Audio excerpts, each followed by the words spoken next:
Hello and welcome everyone. Welcome to this East West Railway company online session with your neighbouring parishes and councillors along Milton Keynes and Bletchley.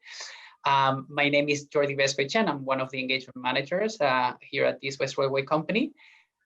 We're pleased that you can join us this afternoon, this evening, to the second meeting following from the one that we held back in April on the first week of consultation. And as advised on the invitation, the session today is an opportunity for you to raise any outstanding questions or that you or your residents might have on our proposals now that you've had a chance to engage with the different consultation documents, and I'm guessing residents have been in touch with you and you've spoken to them. And overall, we just want to ensure that we've tackled all your key questions before you submit your responses to the consultation. Ahead of today's session, we ask you to let us know if there were any questions or issues you wanted us to address during the meeting. Thank you to those of you who've written to us. If you haven't, don't worry. There will be plenty of time for Q&As. Also to let you know that we're holding similar sessions with all the parishes and councillors within the consultation zone along the East-West Rail route, so Oxford to Cambridge throughout this week. And in terms of structure of today's session, so we will start with a presentation in a moment that will run for around 30 minutes or so to kind of recap on the proposals that we have put forward for this part of the route, and as well as cover some of kind of like the key questions that have been raised so far throughout the consultation, from like live chats, public webinars, correspondence. We'll follow that with a 50-minute Q&A, and then we'll wrap up with kind of like some next steps. So overall, the session should last for around 90 minutes. Said that, I'd like to introduce you to the rest of the team who's joining me this afternoon and who will be speaking to you in a second. But we have with us our Head of External Affairs, Hannah Staunton. We also have Stephen Barker, who's a project manager for the Marston Vale Line, and our head of development consents, Kirsty Young. And we also have like a couple of colleagues from ACOM who are supporting us holding this session with the note-taking and monitoring the chat bar and all that. Before we start the presentation, I'm going to run you through very quickly through some housekeeping and Zoom etiquette. Note, I mean, like by now, most of you will be familiar with like the platform that we're using, but just as a reminder, you'll find in the bar below your screen different features, including the buttons to kind of mute and unmute yourself, share your camera, open the chat window, or check the list of participants. We'd be grateful if you could rename your username to display your full name if your Zoom account doesn't show your actual name already. And we'll also ask you to please keep yourself muted at all times unless you're given the floor during the Q&A to avoid like those kind of awkward echoes and annoying noises that sometimes can happen. If you experience any technical issues during the session, please email contact@eastwestrail.co.uk. We'll be monitoring the inbox in case that like some of you have any issues, and we'll try to get you back in if that was the case. And also to mention that in the Q&A section, we'll obviously aim to address all your questions, but if we are not able to kind of tackle one or we run out of time, we will take those questions away and follow up by email afterwards if we need to. And if you want to ask any questions during the Q&A, please indicate so by pressing the raise your hand button, which you can find at the bottom right of the participants list. And as a final note, also to flag that the session today is being recorded, and the recording of the session and the slides that you're going to see in a second are going to be available on our website next week. On that note, I think I've covered all the housekeeping that we have for today. And just before I hand over to Hannah with the presentation, just very quickly to show you who we have invited to join us tonight. So if we can move on to the next slide, we can see the whole list of, I believe, parishes that we have invited tonight. So you can see like all the different neighbors here, as well as, if we go into the next picture, the ward councillors as well. Said that, that's all from me. So I'm going to hand it over to Hannah with the presentation. So over to you. Thank you very much, Geordie, and thank you again, everyone who's joined us this evening. If your evening is as wet as mine is here, then I can understand why we've got such a great attendance this evening. The core things that we're going to cover today, oh sorry, I'm Hannah Staunton, Head of External Affairs for the East West Railway Company. What we're going to cover today, so we'll do a quick recap on the very top level of what we're consulting on, just to give a reminder of the scope of this consultation and sort of why we're doing it and what it covers. Then what we'll do is work into the key themes and questions that have already come up during consultation, because I think rather than do a full blow-by-blow of the ideas, I think you've probably read around them by now. If there is any detail that you want from us, you can of course talk to us in Q&A and ask for clarification in that point, but we wanted to really address some of the trickier questions, certainly, but some of the key questions definitely that have come up during consultation already from the public and elected representatives like yourselves. And then we'll go into a general Q&A. Oh, sorry, then we'll talk about how communities can get involved, and then we'll go into a general Q&A. I would say I'll start and finish the presentation by essentially saying the key thing here is to make sure that you're encouraging people to respond to the consultation, because we do really need, want and crave all that really, really good feedback from your communities and yourselves as well. So please do keep encouraging people to respond. I'm not sure if the slides are behind or if I'm behind, but I'm going to pop on if we go to the next one after this. So we are, these slides are a little bit different from the ones I've got actually. That's interesting. So the non-statutory consultation that we've got at the moment is running from the 31st of March to the 9th of June. So we're coming into the final 3 weeks of the consultation at the moment. This is a 10-week consultation, which is an opportunity to share thoughts on our emerging proposals, and within those proposals, various options and choices that are still to be made, and to share views on the broader scheme. The so I'm not sure if that slide needs to be moved on. Thank you. The consultation document covers 2 main sections, one of which has a number of points underneath. Firstly, customer experience and railway operations. I think that's probably feels quite, is felt quite strongly for this section, possibly more than any others, because you are looking at an existing service at the moment and how that might, the difference between an existing service and what the future service might deliver for you. So that's something that I think, you know, you may well have an awful lot to say in that area. So we really do want to understand customer experience and railway ops in that sense. Proposed infrastructure development is the other key area for this. Now there's several sections in the document, so we've got 6 main sections, which you will see here. So Oxford to Bicester, Bletchley and the Marston Vale Line, where we are today, Bedford, Clapham Green to the Eversdens,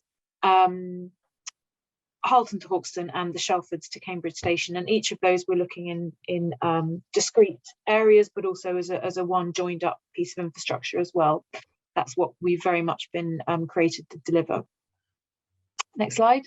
The consultation that we're looking at the moment is the first time that the entire route has been consulted on in one go. Various parts of the route have been consulted for various pieces, but this is the first time that anyone's come together and consulted on the whole route in one go. As I said, that's potentially particularly important for the railway ops piece, but actually equally for us, it's really important to understand how all the various pieces of infrastructure work together, and that we're balancing the preferences across the route so that they're working as one holistic railway that best supports communities across the piece. So for that customer experience and railway ops consultation, sorry, that's skip ahead a couple of slides. What we're looking at there is really, for us, it's the concept of an experience focusing on the end-to-end customer journey is equally as presentation first. focusing on, sorry, is that David? I wonder if you could go on mute. Sorry about that, thank you. Focusing on the end-to-end customer journey is incredibly important for us. So that's a lot of that is around how we fit into other modes of transport, how to help people plan their journey, what the experience is like at the stations, what it feels like when you board, when you talk to our staff, when you get off at the other end, and then again how you interchange into other forms of transport. So I think for us, we know we're going to run trains. We know that we want those trains to be safe and comfortable and reliable, but it's more than that. It's about how this fits into people's everyday lives, and for us that experience of being a customer is going to be absolutely critical. So as part of developing that customer experience and part of helping us get that really good holistic piece, we're asking about 5 very distinct pieces in this consultation. So the train service itself, the station experience, the on-train experience, interaction with railway customer service teams and customer information. And that's really helping us get the bedrock right of our customer vision and our customer experience as we move forward. So we really are looking for feedback on what people, potential customers, think would make really positive differences to their experience. That's one major part of the consultation that we're looking at. The other piece for us, as I said before, is looking at the 6 key areas of infrastructure. So we've got them laid out on the map here, going from left to right. Actually, I named them earlier, so I won't do it again, but you can see that there are 6 key pieces. The piece where we're not doing an infrastructure consultation at the moment, that's already essentially being constructed and is already underway. So that's already happening. But the other pieces, there are decisions still to be made around them, which is what this consultation is about. And this session tonight is about section B, which is that green box there. So the section Bletchley and the Marston Vale Line. I'm sure it won't surprise you that that's the session that you've come to. So for Bletchley and the Marston Vale Line, East West Rail is really a once-in-a-generation opportunity to provide some reliable, frequent train services for people right along the Marston Vale Line. You obviously have an existing service there, but it can be very unreliable. And I think, for me, that's one of the key things of a rail service. And I think that the ambition of what East West Rail can deliver for local communities, I hope that that's coming across in the documents that we're setting out, that we really can provide something quite new and quite special if that's the options that we take forward. So we're considering lots of different aspects of that. So one of them is how vehicles and pedestrians cross the railway, replacing level crossings with safer alternatives. There's a lot of barrier downtime with level crossings, but there's also a lot of safety implications for having level crossings. And one of the key aspects of any railway is to make sure that it's safe, and East West Rail intends to be at the absolute forefront of that. Which stations future services will call at and how frequently they would operate is quite key. So if we just flick back to the previous slide, thanks. Is also equally important because we really do need to understand what that does to our pattern, our delivery pattern and our call pattern. And also how we could upgrade and construct the Marston Vale Line to accommodate the future services. So what are the actual infrastructure interventions that we need to achieve along there? So section B of the consultation document lays that all out. I'm sure that a lot of you have already managed to read that. There may be some people here that haven't managed to go through that in detail. And we've got a little map on the right broadly showing some of the aspects of that as well. So I think at this point, what I'm going to do is move into the beginning of the Q&A section. So what we've done is we've taken the key questions, themes and issues that have come through from people with an interest in this section already. And we just wanted to answer them right up front and get ahead of some of the questions that you've got. So without further ado, I think I'm going to hand over to Stephen Barker. Stephen is the programme manager who's directly responsible for this section of the line. So he really is the expert in everything Marston Vale from our perspective. So he's definitely the right person to be talking about this. So Stephen, I'm going to hand over to you. I think the first question is yours. Thanks very much, Hannah. Okay, can we move on to the next slide, please? Right, so as Hannah said, the next few slides are grouping some of the questions we've already had in under sort of general themes. What we've tried to do is we've tried to pick out some representative questions from each of those themes that capture the broad sort of lines of questioning that have been coming in. What I'm going to do is I'm going to read out the questions as they appear on the screen and then give you the answer to them. So the first set of questions then is around what concept 1 and 2 would mean for local communities. Next slide, please. So very quickly, a reminder of what concepts 1 and 2 are. We've presented in the consultation document 2 concepts for how the train service and stations along the sectoral line between Bletchley and Bedford could be arranged. The first one, concept 1, retains the existing hourly train service that calls at all 10 of the intermediate stations, and it provides some East-West Rail services alongside that. 4 trains an hour on the East-West Rail services, 2 of which would start at Bletchley and go through to Cambridge. The other 2 each hour would be from Oxford through to Cambridge. So the stations at Woburn Sands and Ridgemont would have a total of 5 trains each hour in each direction, but the other intermediate stations would continue to have just the 1 train an hour in each direction. The other thing to say is the East-West Rail trains would be completing that journey between Bletchley and Bedford in typically around 22 minutes, which compares quite favourably to the current 42 minutes to do the end-to-end journey on the line. Okay, next slide, please. I won't dwell on this, but just to say in the consultation materials, there are some indicative timetables that would show you the structure of the train service in each of the 2 concepts. To give an idea of what the journey times are. I have to add a really important caveat that they aren't the final timetable, so please don't look at them and assume that there's definitely going to be an 11:06 departure from Woburn Sands. That's not what these are telling you. Really, they're about giving a general feel for the typical journey times and the typical service patterns that's likely to operate under concept 1. So if we move on to the next slide. Concept 2 is a bit different. It doesn't have the existing hourly all-station service on the line. Instead, it just has the 4 East-West Rail services. And instead of having the 10 existing intermediate stations, it merges those stations into 5 new stations along the route. Those stations would be served only by the East-West Rail services. All 5 would be served by the Bletchley to Cambridge services, so that's 2 trains an hour calling at all 5 of the stations in each direction. And then the Oxford to Cambridge services would call at the Woburn Sands and Ridgemont stations, and therefore those 2 stations would have 4 services each hour. So the big difference here is the difference in locations. Locations are aimed at providing better access to the railway for more people, and obviously the different trains. So if we move on to the next slide. And again, there's an indicative timetable for concept 2 in the documents, but again, I won't dwell on that here. Next slide, please. To answer some of the questions on concepts 1 and 2, so the first question, how many passengers walk to their station without using a car? They may now have to travel by car to their new station, which seems counterproductive.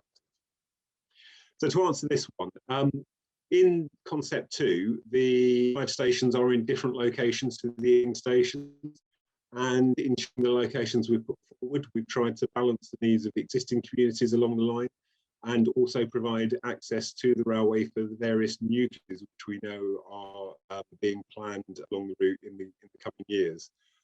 We've tried to put stations in a place such that people can access them without having to drive into the centre of villages and without therefore bringing extra traffic into the middle of villages.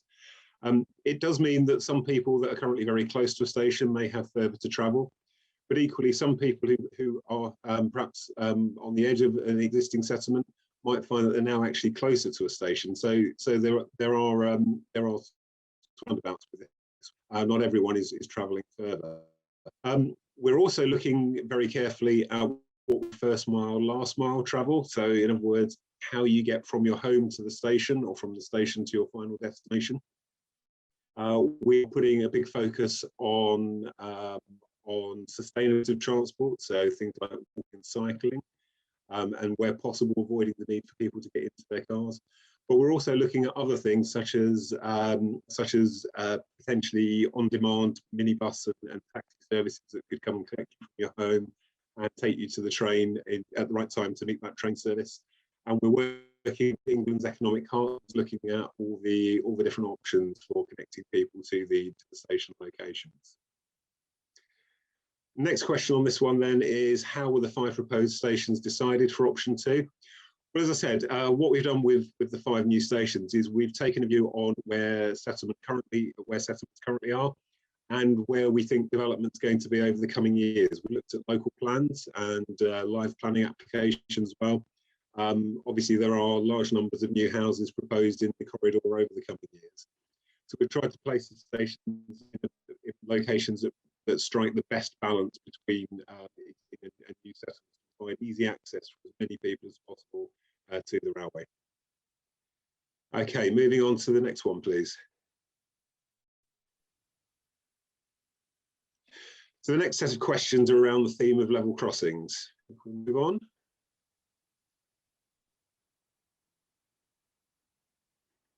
So just a quick reminder of what our proposals are in respect of level crossings. There are 31 level crossings on the Marston Vale Line between Bletchley and Bedford. They're all represented on that map there by the crosses. Many of them are in quite close proximity to one another. We're looking to provide somewhere between 16 and 19 new bridges over the railway or under the railway to connect people from one side of the line to the other. The reason there are fewer bridges than there are level crossings is purely because some of the crossings are so close together that one bridge can adequately provide for the rights of way that are currently dealt with several level crossings. The aim of the proposals is to try and make the right way that currently exists still convenient for people. You know, we're replacing existing rights of way with new rights of way. And we're aiming to make the new routes as convenient as possible. Importantly, we're also looking at safety. Hannah touched on this earlier, but we are talking about increasing the frequency of trains on the line. We're talking about the trains travelling fast as well over the route, and that does have an implication for the risks, the safety risk at level crossing. We are required by the Office of Rail and Road Project of this scale to look at possible options to remove level crossings wherever we can. So that's what we've set about doing here, to look at how we can continue to keep communities connected, but do it in a safer way than via the current level crossings. And of course, we're looking at improved reliability as well. Level crossings can be a source of failures. They can lead to delays and disruption to train services, either as a result of failures with the equipment or as a result of incidents happening at the crossings. If we have fewer level crossings, then there will be fewer incidents and failures, and therefore the train service will be more reliable and more attractive for people to use. Moving on to the next slide, please. So 3 questions then on the subject of level crossings. First one, can you reassure that EWR will help communities stay connected and less car dependent and help with decreasing the carbon footprint? Well, short answer is yes, we are aiming to keep communities connected. And that's one of our aims. Rights will change, routes may have to change slightly, but our aim is still to keep people connected and as far as we can to promote walk cycling. So we'll be paying particular attention to how we could do that as part of the solutions that we are developing. Next question, has any traffic modelling been undertaken on the impact on residents on Hardwick Road with either Concept 1 or Concept 2, the village in half and forcing traffic onto Hardwick Road to the north to road? In respect of traffic modelling, we are looking at that. We are about to undertake a fairly major traffic modelling exercise. We'll be working with the various highway authorities in the corridor as we do that to make sure that the modelling we do is appropriate and representative. We will almost certainly have to do some revised traffic counts in order to inform that modelling. Obviously, there is a bit of a challenge about when we do those counts. Certainly over the past year or so, traffic levels have been different to what we would normally expect. So again, we've been trying to find the appropriate time to do that. But we will be doing that traffic modelling. We will be looking very closely at those impacts that are predicted from that traffic modelling exercise, and we will be taking that into account in our decision making going forward.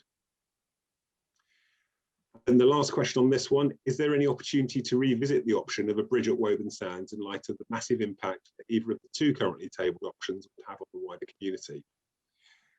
We didn't put forward a bridge at the current level crossing site in Woburn Sands because from some very, very early work we did on it, we just couldn't find a way of providing a sensible structure in the middle of the town without having very significant impacts on nearby properties, and potentially also the public open space just to the south of the railway of Woburn Sands. We have had a lot of feedback on this subject though, so we have made a commitment that we will take another look at that, and in particular the Town Council have asked us to look at an underpass at Woburn Sands Crossing, so we will have another look at that. As I say though, from the work we've done, we don't believe there is a viable option there. We will look again, certainly. Next slide.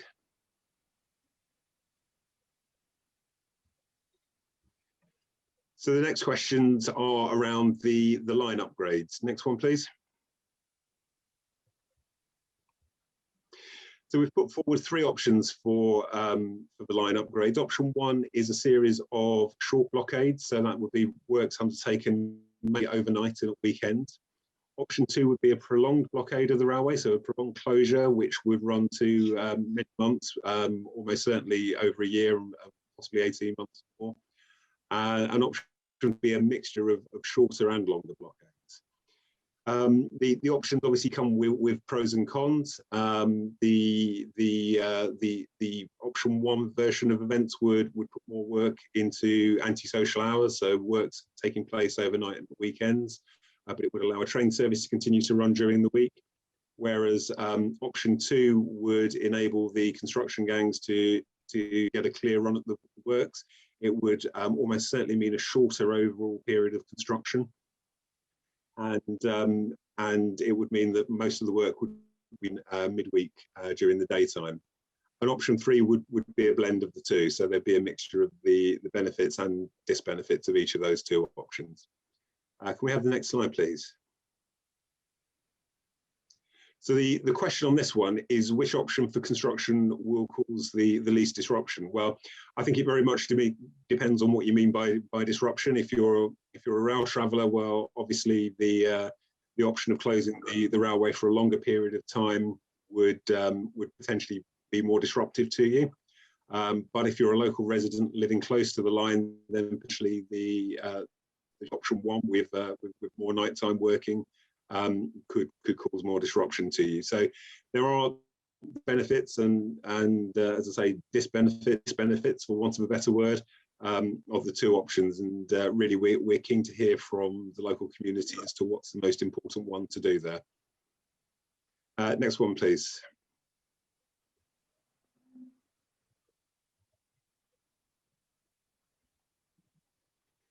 The next questions are around the subject of the environment. So if we move on to the next slide, please. So the first one on the environment is, at an earlier meeting, you mentioned that you are creating a zero carbon railway, but with the construction, concrete and steel used, as well as the engine and carriage manufacturing, I think this is not true.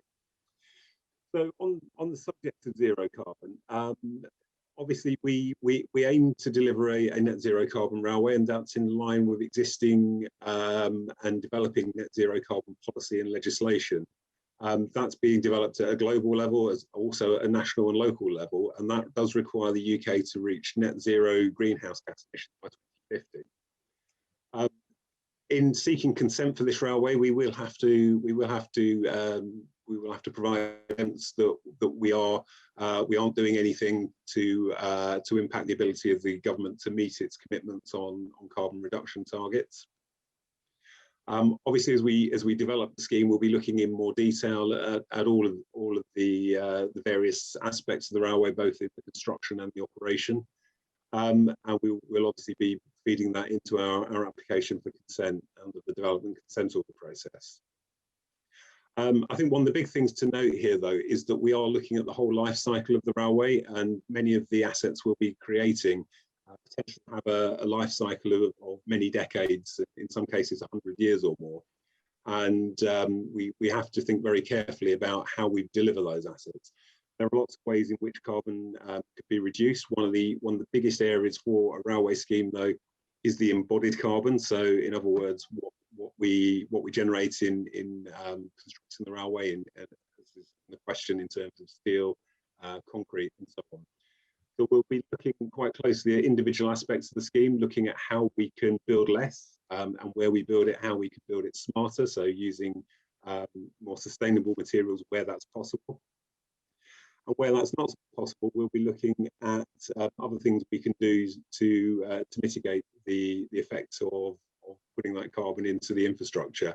So we'll be looking at various things to mitigate what we call the residual emissions. And there are a number of things we'll be looking at in that respect.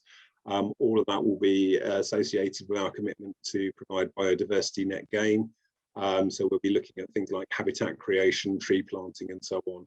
And we aim to be able to offset the remaining carbon that we can't remove from the construction of the railway. And then the next question in this section is around the subject of electrification. The question says, I believe the line is not being electrified, so not able to use renewables. At present, this means diesel. There is no mention of buying full zero carbon credits that other companies do. At previous meetings, there was mention of hydrogen powered or other propulsion. Can you explain how EWR will be a zero carbon emission in? And unfortunately, I can't see the bottom line of the question there. A zero carbon emission in use. So that's a really good question. It's a question that we faced quite a few times during the course of this consultation. I think the clear thing to say at the moment is, although at the moment no commitment has been made by government to electrify the railway between Oxford and Cambridge, we do need to ensure that the railway aligns with policy and compliance with the legislation, again relating back to net zero carbon efforts. There is a vision that's been produced by the government to remove all diesel-only trains from the network by 2040, and we're absolutely committed to running a sustainable railway in the longer term with reduced emissions. And we are working quite hard to look at how we can introduce new technologies. Hydrogen was mentioned in the question. That's one of a number of things that are being looked at. We'll be working very hard with the rolling stock market, the rolling stock suppliers, to understand what technologies they're able to bring forward to help us deliver our environmental goals. And it's fair to say that this is a very rapidly moving area. There's a lot of technology coming forward at the moment. Some of it's being quite successfully used in other parts of the world, and we'll be looking at how we can potentially bring that to be used in this scheme here, and what the benefits that would be for this particular situation. And we'll be looking to provide a lot more information on this in our statutory consultation next year. Okay, next slide, please. So I'm going to hand you back now to Hannah, who's going to deal with some questions around our approach to consultation.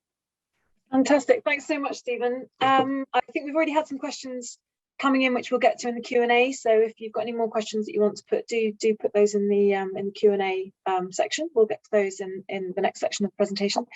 So we have had some questions coming through on our approach to consultation.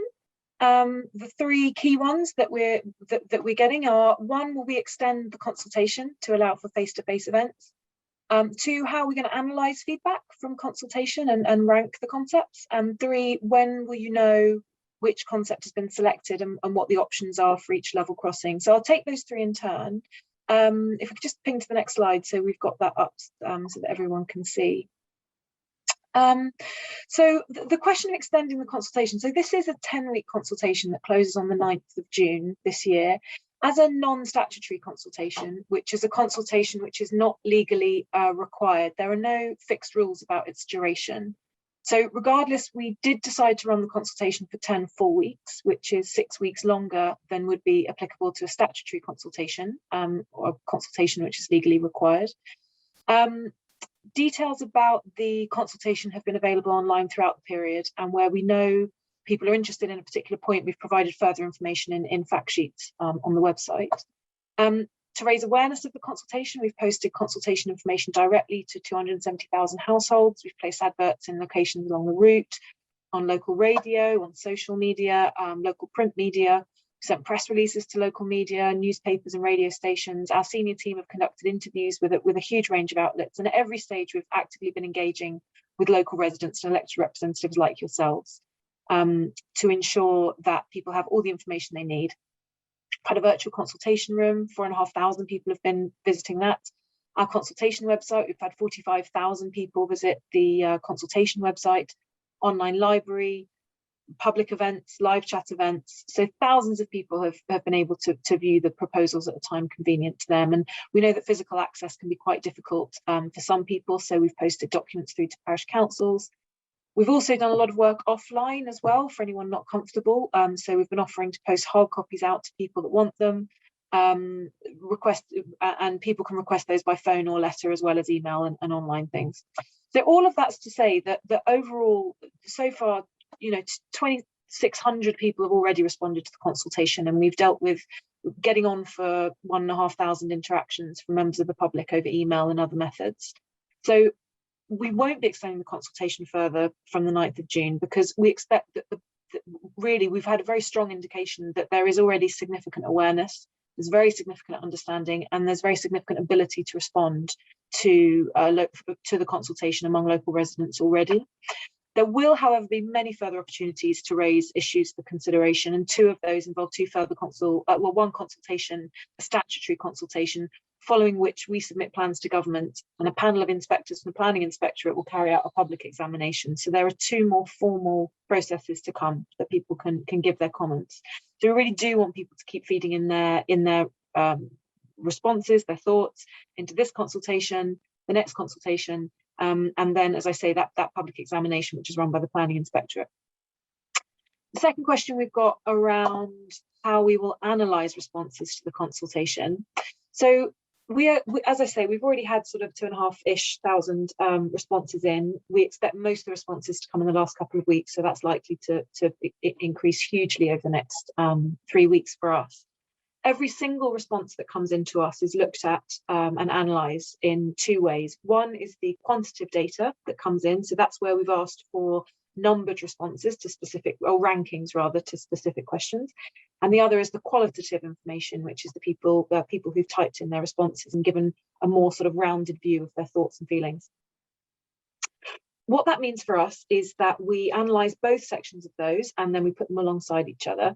The analysis, there are some fantastic ways that you can do analysis automatically, some fantastic ways that you can do that. We've chosen not to do that for this consultation. We've actually chosen to maintain every single response is read by our team, and then we mark up each response. We mark up every single line of the response, so we get a really broad and detailed picture of every single thing that's coming in. And then we draw up a document, an internal document that gets given to the various design teams, and our engineering teams, so that every single comment that comes in is considered in turn by the relevant groups. So that could be the environment team, or that could be the land and property team, or whoever it's relevant to.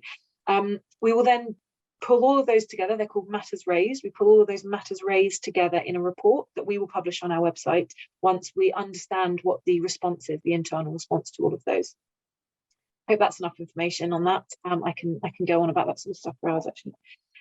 When will we know which concept has been selected and what options are chosen for each level crossing? So next year we'll run a statutory consultation where more detailed proposals will be presented. We don't have a date for that at the moment, but when we do have a date, we'll let you know.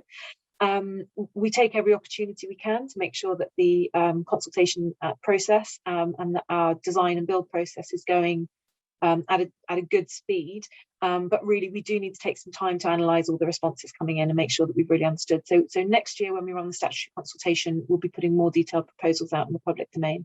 Those proposals, I say, they'll be formed not just by the consultation, but by ongoing work from the environment team, ongoing work from the business case team, and a variety of groups there.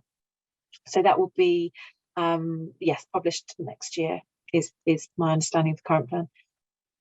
I think, are those the three questions that I had? What's on the next slide? Cool. Landowners. Hello, hi, I'm Kirsty Young, so I lead the East West Rail land team. Conscious there's quite a lot of questions coming into the chat, so I'll just give a very sort of quick summary of kind of how we're engaging with landowners during this consultation. But again, obviously feel free to ask any more detailed questions. Although our proposals are at an early stage, we have identified search areas for things like the maybe sort of new footbridges, road bridges, etc., associated with things like level crossings or infrastructure. So we have been writing to those landowners at this stage to sort of advise them of our proposals and encourage them to meet with us virtually to talk us, so we can talk them through our proposals and kind of understand, you know, how they're using the land and what the effect that will be. So we can work with them as we go through this development consent order process and can sort of continue on the engagement and the consultation as we move through. We've had a large number of those meetings, and we've also been sort of engaging, as Hannah sort of set out there, with the wider community, sort of thing, generally on adjacent neighbours and others to allow them to sort of feed into the various events, or come to us if they've got very specific questions about their property or their land too. We do recognise that by publishing proposals as well, that can potentially have effect on people's land. It can have effect on them if they're looking to sell at this time. So there is statutory provisions for that. That tends to come in later on down the development consent order process. So we're currently consulting as at the same time as this consultation on a discretionary purchase scheme, which is our need to sell scheme. So people find themselves in a position where they have a pressing need to sell, for example, a job relocation or something, where they had to move and they were unable to move, maybe because people were uncertain about what was going to happen in the future with the project. Then there's a scheme there potentially people could apply to have their property purchased by us at a market value. So that is being out there on consultation. So again, encourage either yourself or you know your residents, basically, if you think that's relevant to them, to sort of feed into us through that consultation.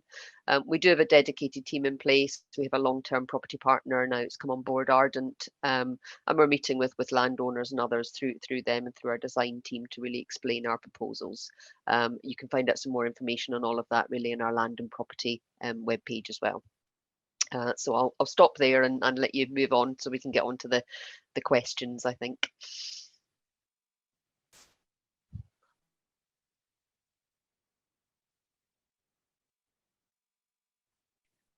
Apologies, that's me not being able to find my own mute button.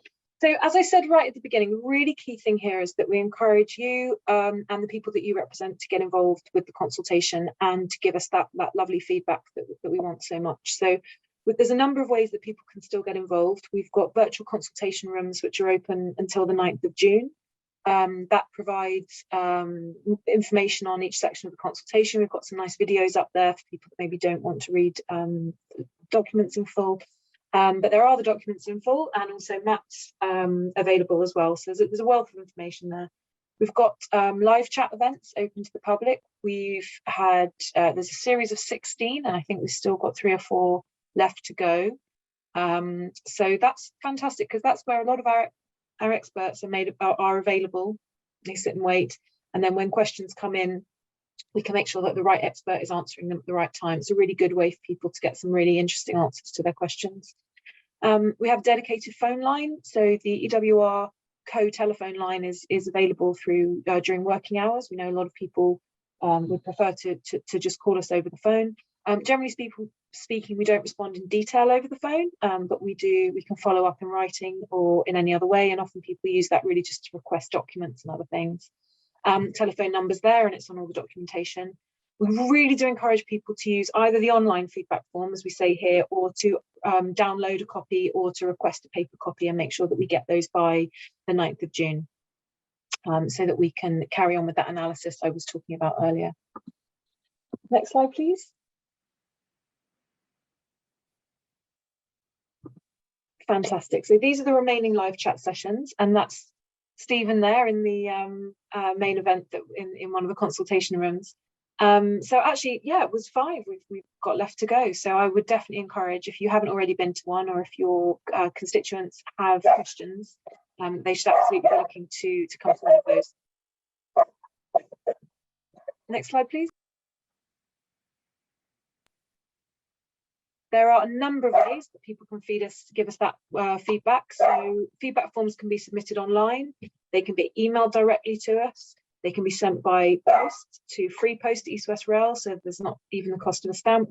For any further information, that's all available on the website, or you can request a paper copy either by emailing or by calling us on 0330, that 0330 number at the bottom there. There's many ways that people can give us that feedback. Next thing. Wonderful. So should we move into the Q&A session? Geordie, are you, am I handing back to you? Yes, yes, please. Wonderful. So if we can take the slides down and we can see each other's faces. There's been quite a number of questions coming in through the chat during the presentation. So I'm gonna follow those in order of arrival. Let me scroll back up and we'll start with Chris Marshall made a point, Stephen, when you were presenting the different options for the level crossings around if basically traffic modeling had been conducted or not before the proposals were put forward to consultation. Yeah, so to answer that, I think the point to keep in mind here is this is actually quite an early consultation in the process of developing the scheme. There is a further round of consultation later on when the proposals have been developed in a bit more detail. As I said during the answer to the questions on the screen, we are in the process of undertaking the traffic modelling work. That's actually quite a big undertaking to model the entire corridor. It's going to take quite a while to do.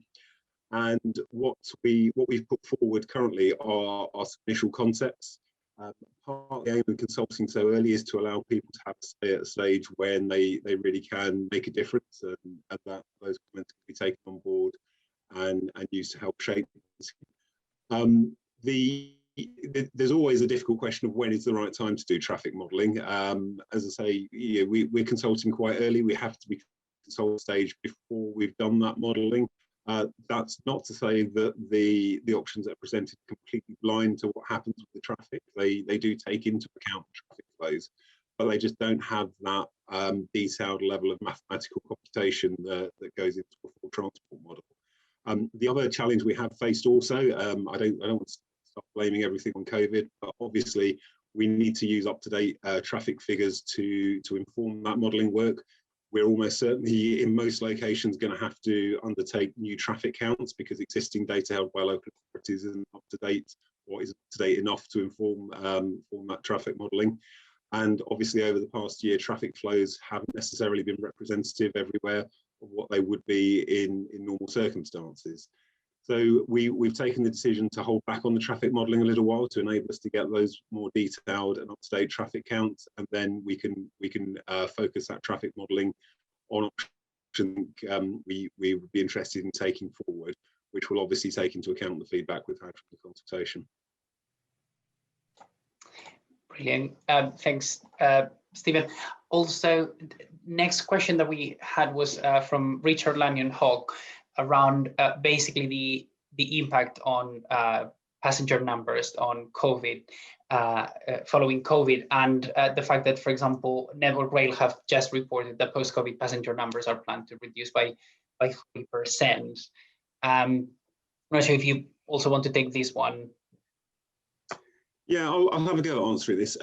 Yeah, I think it's fair to say that obviously during the past year or so, we've seen quite an impact on passenger numbers across the rail network.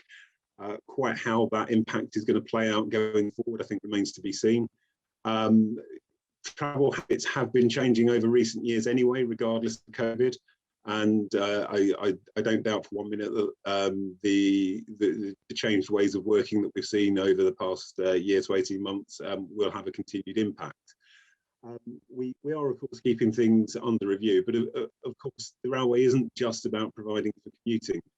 This railway is providing for all the journeys that are going to be made over this corridor, all the different types of journeys, whether that's going to work, travelling for leisure purposes, going to see friends and family and so on. And also, we're not just talking about building this railway for the next few years. Whilst there is a prediction that in the short term, passenger numbers will remain lower than they were before the pandemic, there is I think more generally an expectation that they are likely to recover gradually over time and begin to increase again. And it would be very short-sighted just to build the railway for the next 2 or 3 years. We're clearly not doing that. We're looking at the longer-term travel patterns over the whole of this corridor. As I say, with a railway, you're looking at decades, if not 100 years or more. If I might jump in there very quickly as well, we've published on our website I think it's sort of a three-page approach which answers some of the other questions around COVID as well. So our response to a broader range there. So there is at towards the bottom of the consultation page, there are some fact sheets, and one of those is fact sheet COVID, which I would urge anyone that's got an interest in that to have a look at. Brilliant, thanks, Stephen and Hannah. So next one on the list, it's from Richard Davis around are we consulting with all local authorities regarding large-scale housing development and feeding this information into the consultation? The short answer to that one is yes. We obviously review all the published and emerging local development plans. We do take into account the allocations that are set out in those plans. We also do speak to the local authorities. We speak also with other bodies such as Homes England and other organisations to try and get a picture of where we think development is likely to head over the coming decades. So all of that is factored into this, and certainly those developments that are published in local plans and so on have played a key role in shaping our thinking on the development of the railway. Brilliant, thanks. Another question on the list is from Alan Rankin around the development of Bletchley Station, covering investment opportunity and environment concerns, but I don't think it was a question. I suppose, like, Alan, you wanted to raise one on the back of that, so the floor is yes, I'd like yours. to. Thank you. My question's probably for Vicky Young. It's around Bletchley Station. So I'm a councillor for Bletchley Park Ward, and Bletchley Station is a major asset in that ward. And we are currently looking at the redevelopment of the whole area, including the town centre, which is cut off essentially from the station because there is no eastern entrance, and that's covered in the consultation. The western entrance is useful because it connects directly across the road to Bletchley Park Visitor Centre, which gets about 300,000 visitors, and Milton Keynes College, which has a lot of students, and there is a new Institute of Technology being developed there, which will have even more students. So there's a whole development in that area. The thing is, though, Bletchley is equidistant from London, Birmingham, Oxford and Cambridge, and I would like to see Bletchley Station as being a super hub, a real super hub. And my concern is the ambition in the consultation documents do not reflect that ambition. And the particular concern I have is around on the eastern side, where we want to see the development to connect up the town centre to make it visible for visitors in that super hub to visit the town centre. The big area is taken up with a cement and tar works. Now, that is a single source of air pollution in the whole of Milton Keynes. If you stand on a platform waiting for the train for London in the morning, you will be absolutely choked by the fumes. It is really bad. It is not an appropriate location to have a cement works next to a residential and transport site. It's on a long lease with Network Rail. It's on a siding. Obviously, it needs that siding. I am sure that East West Rail can consider using the Transport Works Act to relocate that site away from that area to a more appropriate site away from residences, and therefore free up that whole area for the potential investment opportunity that will come to Bletchley when we open up the east side and connect it to the railway station. So my question, sorry for a long rambling question, but is it possible that we can actually increase the ambition around Bletchley Station to make it a super hub? and consider areas that are currently taken up by long lease rentals on Network Rail land. I know that Network Rail are on the town's board that are looking at regeneration. We've got 25 million to regenerate the site around that area. But we really need Network Rail and East West Rail to get on board with this and show the same level of ambition that Milton Keynes Council was showing. Thank you. Hi, yes, hello. I guess the key point for us, particularly in terms of the development consent order, is that we need to be able to demonstrate a compelling need for any land that we would need to acquire. So we would, in order to sort of seek compulsory purchase powers, you have to demonstrate why it's needed for the scheme and the demonstrate that compelling need sort of overall. So that's the kind of framework that we would need to work within. I think probably the other side of that sort of coin is if you have sort of aspirations in a certain area, then I'd encourage you to feed those in through the process and through the kind of consultation process. But it's as I say, for our perspective, we would only be able to seek compulsory purchase powers if it was needed for the scheme that we are promoting through the development consent order. If I just can come back, and if I can just jump in on the back of what Kirsty's said there. The other thing I was going to say was we are currently undertaking looking at Bletchley Station as a whole and trying to ascertain what we think needs to happen with the station as a whole over the coming decades as a result of the increase in passenger numbers it will see. Previously, the works that Network Rail have proposed limited to a relatively small area of the station. We're looking more widely across the whole station and trying to see if we can build a case for doing something a bit more far-reaching that would have a wider impact at the station location. But yeah, really to back up what Kirsty said there, I think the key thing with compulsory acquisition is we would have to demonstrate that the land was absolutely essential to the scheme. And we'd also have to demonstrate that there was no reasonable alternative way of delivering those aspects of the scheme without using that land. So it would be quite a challenge to do that. I'm not saying it's impossible, but it's certainly quite challenging. But we are looking at the options, as I say, as part of the study we're doing at the moment. Thank you.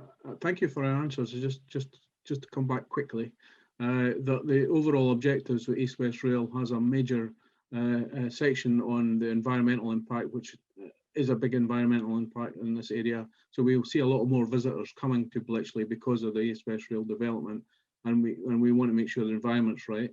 And also another big driver or objective for the East West Rail development is investment, regeneration and opportunity, both for Bletchley and for rail operators. So there are a number of compelling reasons for this, and I do hope we can consider it, and I will be submitting that suggestions in the consultation, and I hope it can be responded to appropriately. Thank you. Yeah. Thank you, Alan. Next question on the list. So we've got a few questions around Woburn Sands level crossing. I'm going to try and summarize it, but if not, I will actually ask if one of the councillors would like questions forward, would mind kind of like taking the floor and raising some of those directly. So there is a point around in Woburn Sands, the prospect of a bridge or a tunnel. Stephen, you've mentioned that it's not a viable option. However, you have confirmed that you will investigate these options again. Would EWRCO be prepared to release the engineering data for independent verification? This is a question from Richard. So I mean, what we're looking at doing is we're looking at reviewing the option for that bridge or underpass in a lot more detail than we have done up to now. Certainly up to now, we've only looked at a very high level from a fairly basic inspection of the site there. It's quite clear to see that there are a lot of constraints. We've got a listed building, a road junction, houses which front out onto the road there or come very close to the main road there at least. And there are a lot of constraints. It's fairly straightforward to see that just by putting a standard bridge there, that has the ramps and so on complying with the standards that are required for road bridges, that any bridge in that location is going to have a massive impact in terms of having to raise roads, road junctions, block access into properties and so on. And it was from that very high level assessment that we decided that we didn't think that was worth pursuing as an option. But as I say, in light of the feedback we have had, we're going to look at that in more detail. We will look at the options there in much more detail, and of course we'll present what comes out of that as part of the next round of consultation. Brilliant. Follow up on that from Jill Clough. She says that neither of the Woburn Sands level crossing options are workable. We need a third option. What will you do if the traffic modelling shows that it is not feasible to close the Woburn Sands crossing? Yeah, so as I said, we are about to do the traffic modelling. We'll look at that in a lot more detail. I mean, let's make no mistake about it, Woburn Sands is a particularly challenging location for dealing with the level crossing. You know, we're determined that we're going to find a good option there. We'll look at what we can do. We've heard lots of feedback already about the options we've put forward. We're hoping that in the remaining time left in the consultation, people are going to provide all the detail they have. And equally, you know, the detail is the more chance we have of being able to work through that and come up with a better solution. You know, if people are aware of perhaps something we've completely missed, then we really want to hear about that. We will look at it. We understand that whatever solution we implement there is likely to have a significant impact. And we are, as I say, we are determined to carry on working to provide the best solution we can. Brilliant, thanks, Stephen. Jill actually has raised her hand, so Jill. Oh, thank you, Jordi. Thank you, Stephen, for that. I just wanted to sort of reinforce the fact that when you do the traffic modelling, what you will find is that it is impossible to get out of the town if you divert all of Woburn Sands, all of Parklands down these narrow single lane residential roads with nurseries and pedestrians crossing. So it's just not going to be possible without some considerable thought. So all the residents realise this, and that's why they've been so, I can imagine the feedback you've been receiving, because as parish councillors, we've been getting the same feedback. Our residents are very distressed. It's very nice talking about the journey and the journey experience that you'll have on the railway, and I'm sure it'll be really good. And most people are quite happy with the idea of having nice fast trains, but nobody can see beyond the fact that the village will be cut in half, the community will be severed, and much of the community will be desperately unhappy and full of congested traffic and traffic fumes, etc., if either of the two proposals that you've come up with are the ones that are chosen. Yeah.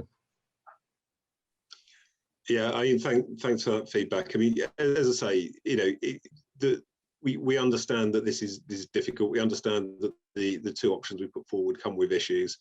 I think, you know, it would be really good to hear from local residents if there are any options out there that, as I say, that we may have missed or not considered that would be better. We said we're going to go away and look again at the options for the bridge at the location of the existing crossing, for the very reason that we've had such strong feedback around the two options we have presented. So as I say, we are committed to try and deliver the best option we can there. But it is a very difficult site. It is quite challenging, but that won't stop us carrying on trying to find a good solution. Brilliant. Before we move on to another of the issues and topics that have been raised on the questions, just wondering if there are any further questions specifically on the Woburn Sands level crossing that any of the attendees would like to raise. Jordi, yes. I mean, Stephen, I mean, given that you've noted that time is running out, and these are the two options which you presented, I mean, would you be prepared to meet with the Aspley Heath and Woburn Sands councils to actually discuss further options, other options, before you move on to the next phase? Because there are a number of ideas which we have, which we would be more than happy to share with you in more detail, which would then, I think, give you a much more cost-effective and sustainable solution for your aims. Well, I think, as I say, the aim of this consultation is to flush out these views and these ideas. So, I mean, if you can feed those back to us as part of this consultation, we'd be really grateful to do those. And then, appropriately, we come and discuss those with you.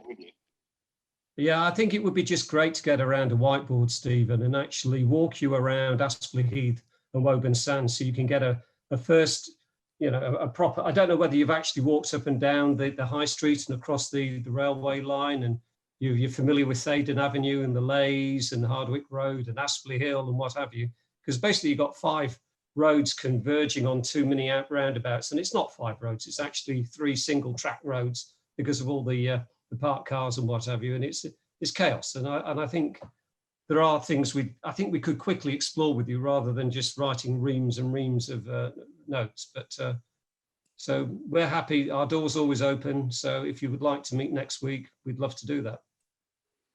Okay, I mean, there are some challenges currently around face to face. We're currently not doing face to face meetings, but certainly let's have a think about how we can talk to you about this. Thank you. Thanks, Stephen. Chris Marshall has a question. Chris. It's not really a question. It's just an observation that there is actually there's no problem with letting cars wait at level crossings, as long as you can get bikes across there, you know, while the crossing is down. This will actually encourage people to get out of their cars for the long run. So having the level crossing in Woburn Sands remains a good, viable option, I believe. That's a bit personal, not coming from the Aspley Heath Parish Council or anything like that, but it is an observation. Also, the trains going across that crossing there will actually be running quite slowly because they'll be slowing down to the station or just accelerating from the station. So there won't be the high velocity trains that might occur at some other crossing points. That's all I've got to say about that.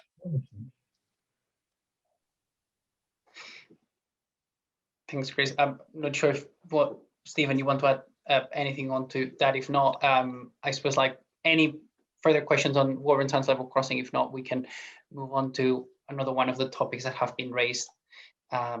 Questions in the chat bar. Just really quickly get clarification on that, because that's I think the suggestion there was to leave the level crossing open for bicycles while it's down for cars. Did I understand that suggestion properly? That's called a bridge for bikes.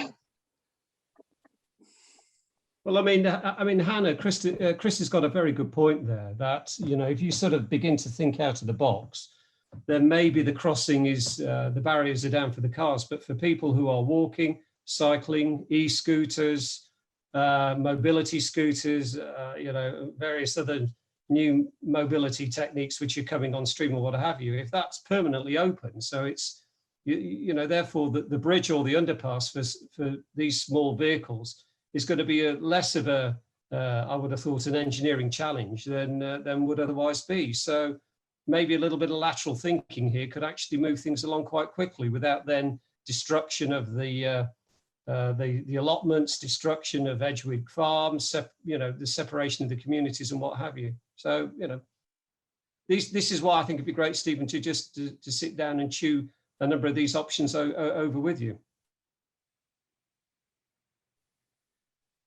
I hear what you're saying. I mean, on the point of the bridge for the cycles and pedestrians, I mean, we have proposed a bridge in that location for cycles and pedestrians. The option where we've kept where we've closed the level crossing to all traffic.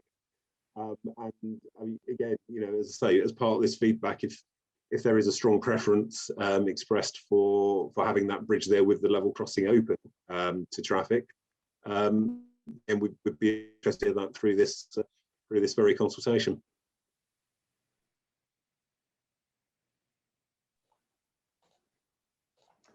Great.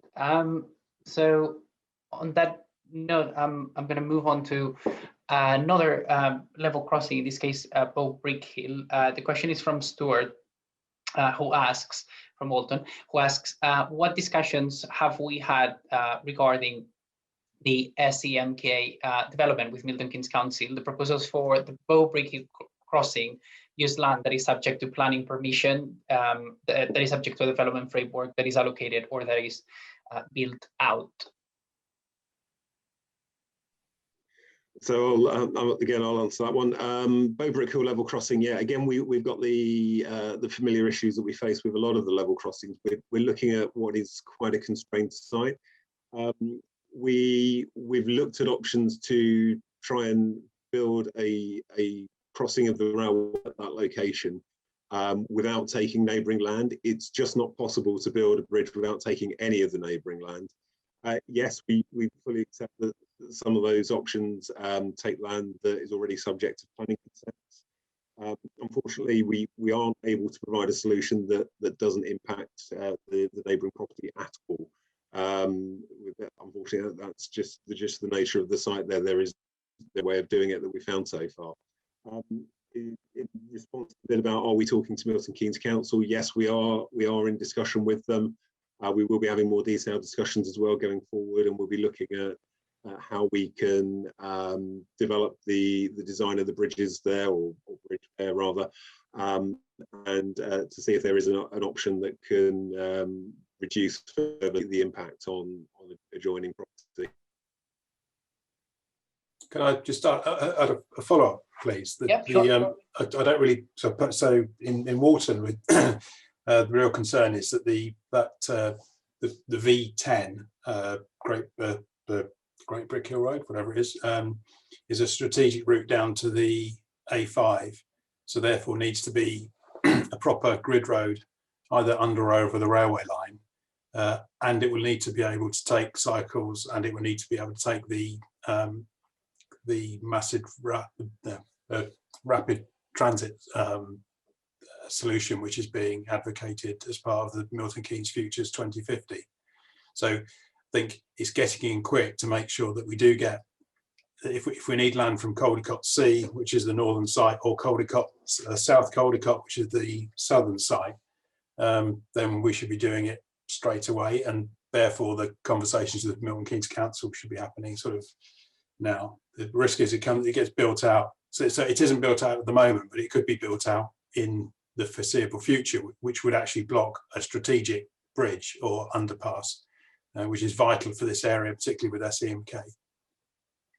Yeah, and just to put your mind at rest, I was actually speaking with Milton Keynes Council just this afternoon on this very subject. So the conversations are taking place. You know, the bridge that we build in that location, whichever option we take forward, we will be talking about the exact specification for that bridge, etc., with the council, and try to find the appropriate solution. And again, also we have meetings lined up with the various landholders around there. I'm not sure if those are due to take place. I think there's still to come, a couple of them, but we are talking to landowners as well, and the potential developers of those sites to understand the potential to get a solution that works best with what they're proposing. And are you also talking about a potential V11 extension? Milton Keynes have flagged that up as being something they are considering. It's not something we are proposing, but we will be talking to them, trying to understand their view of that road extent, that potential road extension, if it's something they choose to take forward, because that could potentially impact on our wider plans. Yeah, because the whole place needs to be properly connected, and without 3 proper connections, it won't be. So, thank you very much. Brilliant, thanks, Stuart.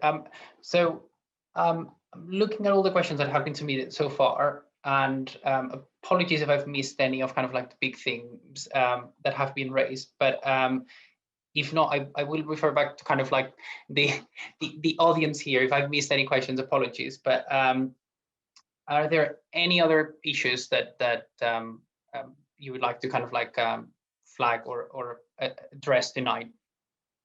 If so, please like feel free to raise your hand.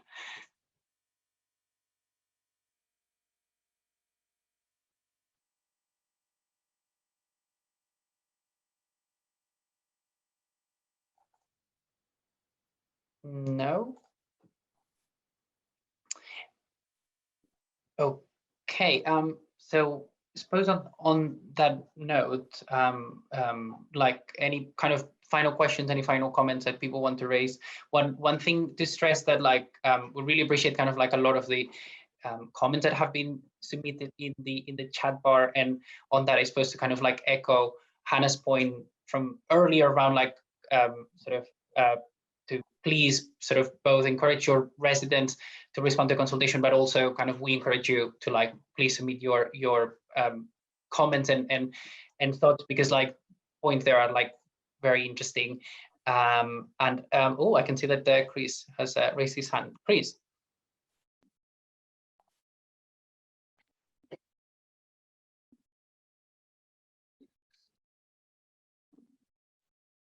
I think that could have been an accident. Oh, I see. I can see Jill's comments around like your residents not needing encouragement to respond to consultation. That's That's a good thing. That's even better.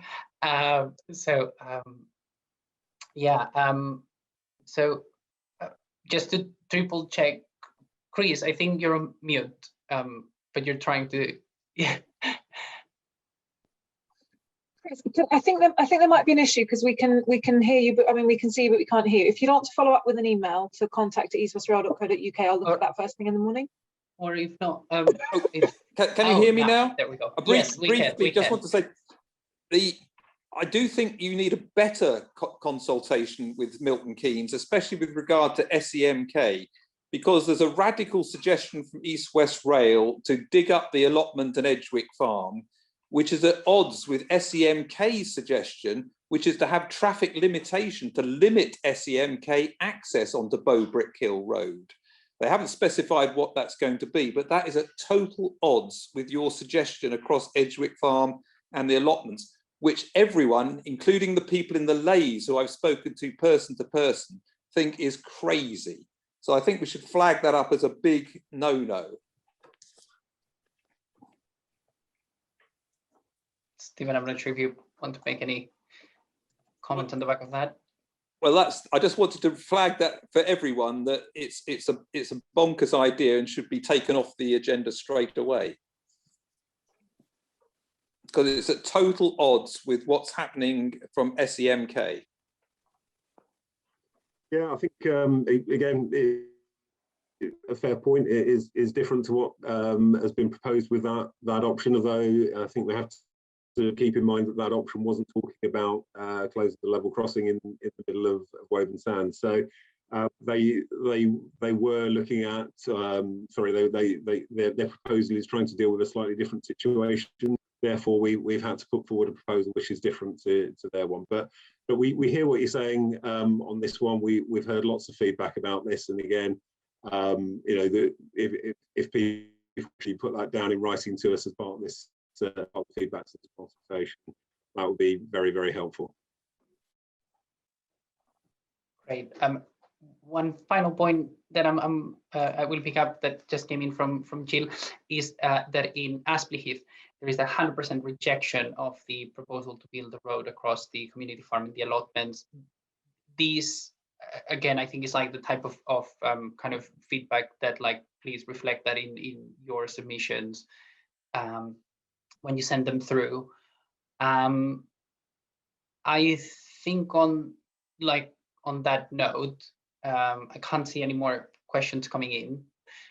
We can do like a final round, and if not, we can then hand it over to Hannah to kind of wrap up this session and just like briefly walk through the next steps. Yeah, I will say that if there's anything that we've missed tonight, if you've got any questions that are outstanding, please do email us. And also if you've got any, so that's if you have questions, if you have views and considerations or information that you want us to have, please do include that all in your response to consultation. There are two email addresses that we have. One is contact@eastwestrail.co.uk, which if you send consultation responses through to that, we'll obviously make sure that they get logged, but primarily we use that for general correspondence, so that's the one that you'll use past the consultation as well to talk to us. So contact@eastwestrail.co.uk. If you want to give feedback directly into the consultation, then consultation@eastwestrail.co.uk, and that will remain open for consultation, for receiving consultation responses. Hannah, can I just ask? I mean, as you work up this traffic analysis, this traffic survey, could I please ask that before the traffic survey commences, could you please socialise the plans which you have with the councils which are going to fall underneath this this survey, just to verify, for us to sense check that actually the data which is going to be accumulated for you, from which you're going to undertake some analysis, is actually fit for purpose. Because what we would hate is for you to spend all this money on undertaking a traffic survey only to be given the wrong set of data from which you will then derive decisions. My understanding of the traffic survey stuff, and I'm sure Stephen will jump in if I'm wrong, but my understanding of the traffic surveys is they are done with the collaboration of the highways teams at the local authorities. So I would say that our process would absolutely allow for what you're suggesting. But I think we can I can talk to the teams more directly involved with that than either Stephen or I, and make sure that suggestion's been given to them. Thank you very much. No worries. Because we would hate for you to come to a decision with bad data. Fantastic, thank you. So I think we are probably coming up on time. Alan, I think you've got a question, is that right? Yeah, thank you. Just a quick one. Although it's not in my ward, Fenny Station hasn't been mentioned, and there are particular issues around the crossing there. I think there's 4 alternatives, and none of them are particularly great. But the first option, which involves directing heavy goods vehicles through Staple Hall Road, which is a residential area, is a particularly bad suggestion. I have personally canvassed houses in that area, and before East West Rail was even considered, and they raised concerns with me about the level of heavy goods vehicle running through their street. So that would be a no-no as far as I'm concerned. So we need to consider options that doesn't involve diverting traffic through that residential area, which is a quiet street normally, apart from the occasional heavy goods vehicle at the moment. So that's all I'd like to say. Thank you. Thanks very much. And then I think we also had a comment from, you're listed as David Hancock. I'm not sure if that's your preferred name or if that's you're also on mute, so we can't hear you at the moment, I'm afraid.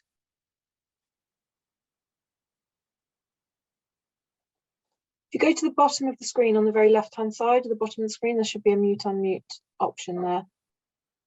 Or if maybe someone on the admin team could possibly try and unmute. Lily, are you able to ask to unmute?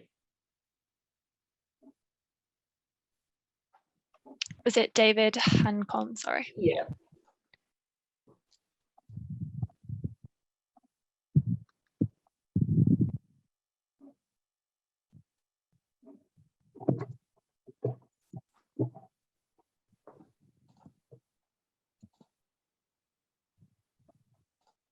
No, is that not happening?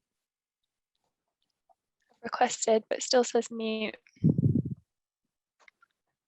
Oh, if you'd like to write in to contact@eastwestrail.co.uk, I'll ask the team to respond to that as soon as that comes through to my team. So I'll look at that first thing in the morning. If you want to write in on that. Thanks so much. So I am a little conscious of time, and I know that some people in the meeting do have other meetings to get to. So for those people especially, I want to say thank you very much for your time, and thank you very much for joining us this evening. As I said at the beginning, we have 5 live chat sessions still going. So we've got one on Thursday and Saturday this week. I've got one on Bank Holiday Monday, one on Tuesday, the 1st of June, and one on Wednesday, the 2nd of June. So please, if you have any constituents that want to have conversations with our team, please encourage them to join that. It's a really great facility. I'm normally on all of those meetings, and I find them incredibly interesting, talking to people through those. And then lastly, but not leastly, if we haven't already made the point very, very strongly, really critical for us is to make sure that people stay in touch and give us their feedback. So we've got here listed the contact@eastwestrail.co.uk email, but as I said earlier, we've also got consultation at eastwestrail.co.uk. We've got all sorts of ways on the website and on those documents that were sent to your constituents, loads of ways that people can feedback and make sure that we do have their views in-house, in hand for us to analyse by the time the consultation closes. So please, if you take away one thing from this evening, please take away that we really do want people to give us feedback. So again, I will just close by saying thank you so much for your time. That was a really interesting discussion. I think there's some very interesting points that we'll be taking away and following up on. And if you do have any more thoughts that you want to pass over to us, or any more questions that you've got, please absolutely stay in touch with us. So at that moment, I'll say thank you very much for your time, and I'm sure we'll see you again quite soon. Thank you very much. Thank you very much, everyone. Have a good evening. Thank you.